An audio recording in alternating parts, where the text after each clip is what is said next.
Hey guys, you're watching Tech Radar, I'm Basil, and this is a brand new Samsung Galaxy S9. The Galaxy S9 is very similar to the S8 in the design, but it's got some really cool new features, specifically around that camera. But let's start with the look and feel of this thing. Like I said, it's similar to the S8. You've got a USB-C at the base, IP68 water and dust resistance, and you've also got a Bixby button to the left, volume rocker right hand side, you've got the power button.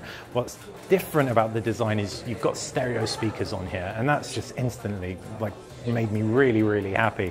Also, Dolby tuning makes sure those stereo speakers provide a really round immersive experience. Around the back you'll also see the fingerprint scanner has been moved to the middle, so it's going to be much more ergonomic, much more easy to press. 5.8-inch screen on the regular Galaxy S9, whereas you've got a 6.2-inch screen on the S9 Plus. Quad HD, AMOLED, it's gonna look really punchy, vibrant, poppy, deep, all at the same time, marries nicely, and that showcases Android off, and Samsung's custom take on Android.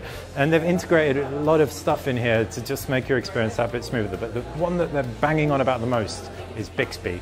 Bixby has a new integration around translation, so hover your phone over an image with text in it, and it will not just translate it, but it'll overlay it and almost Photoshop the different language text in, so it's seamless. It's very cool. You will need a data connection though, and again, it's going to come to real world use cases to see whether or not it does actually make your life easier. As far as the power under the hood goes, you've got a Snapdragon 845 or an Exynos 9810, depending on the region that you buy this phone in. What's more, you can also get up to 960 frames per second slow-mo video.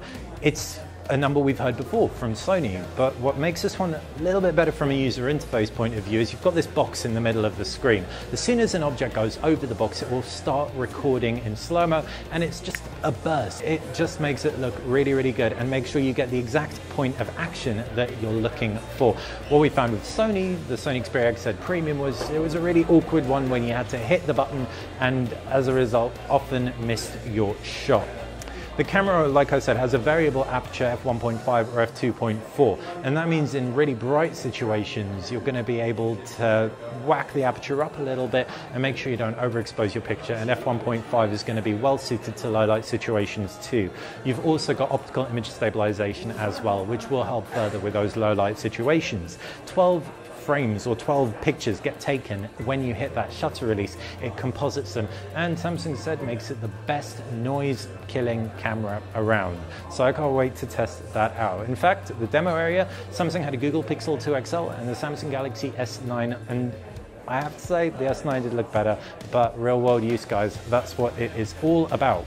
Battery under the hood of this thing is a 3000 milliamp cell, 3500 milliamps in the Plus variant. So that should see you through a full day if history is anything to go by with these S-series devices. And generally speaking, between the camera to the design, which admittedly hasn't changed much, to the power under the hood, 1.2 gig LTE, etc, this phone shouldn't leave you wanting. Hope you enjoyed this video. Make sure you check out Tech Radar for everything on the Samsung Galaxy S9, the Galaxy S9 Plus, and everything Mobile World Congress 2018 related. Thanks for watching.